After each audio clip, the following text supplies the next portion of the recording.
Susmita's daily blog. তো আজকে আমরা ঘুরতে ঘুরতে এসেছি সাউথ পার্ক স্ট্রিট সেমেট্রিতে। এখানে তোমরা আগে হয়তো অনেকেই ঘুরে গেছো, কিন্তু যারা ঘুরে যাওনি তারা একবার হলেও এই জায়গাটা থেকে ঘুরে যাও। এটা শুধু ঘোরবার জায়গা নয়, এটার একটা হিস্টোরিক্যাল ভ্যালু আছে। তো এখানে তোমরা কি করে আসবে, এখানকার টিকিট কত এবং ভেতরে কী কী দেখতে পাবে সমস্ত কিছু জানাবো এই ভিডিওতে। তো চলো দেরি না করে ঘুরে নেওয়া যাক। শিয়ালদা থেকে মৌলালি পার হয়ে আচার্য জগদীশচন্দ্র রোড হয়ে এগোলেই মল্লিক বাজার ক্রসিংয়ের ঠিক উল্টো ফুটে পড়বে এই সাউথ পার্ক স্ট্রিট সেমেট্রি।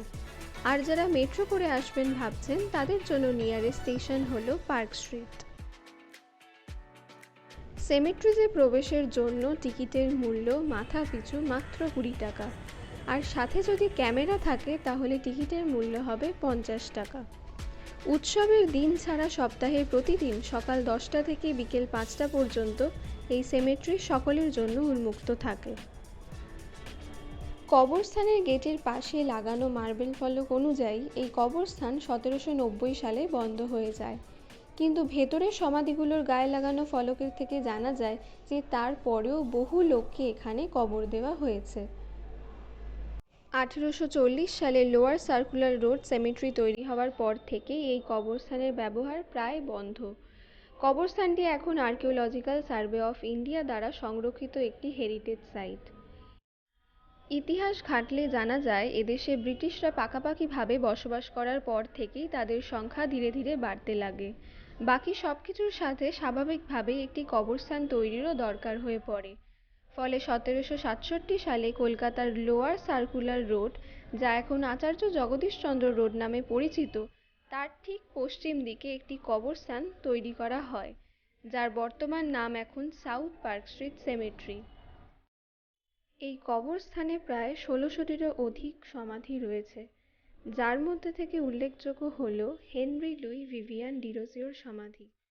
হেনরির জন্ম 1809 সালে কলকাতার মৌলালি অঞ্চলে এক ইউরোপীয় পরিবারে।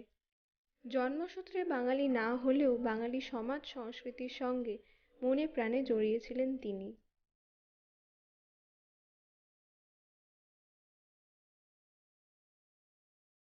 এর পাশাপাশি আপনারা দেখতে পাবেন উইলিয়াম জোনসের সমাধি, যিনি ছিলেন এশিয়াটিক সোসাইটির প্রতিষ্ঠাতা। তিনি কেবল ভারতকে একজন শাসকের নজরে না দেখে এদেশের সাংস্কৃতিক ঐতিহ্যকে সন্ধান করেছিলেন। 1783 সালে তিনি এদেশে আসেন সুপ্রিম কোর্টের জজ হয়ে। আরেকজনের নাম না বললেই নয়, তিনি হলেন চার্লস স্টুয়ার্ট। আয়ারল্যান্ড থেকে তিনি বেঙ্গল আর্মির সৈনিক হয়ে এদেশে আসেন এবং পরে কর্নেল পদে উন্নীত হন। এছাড়াও এখানে এলে আপনারা যাদের সমাধি দেখতে পাবেন তারা হলেন Mackenzie, Gordon, Godwin, Jackson, Larkins, Wells, Gibbs প্রমুখ ব্যক্তিদের।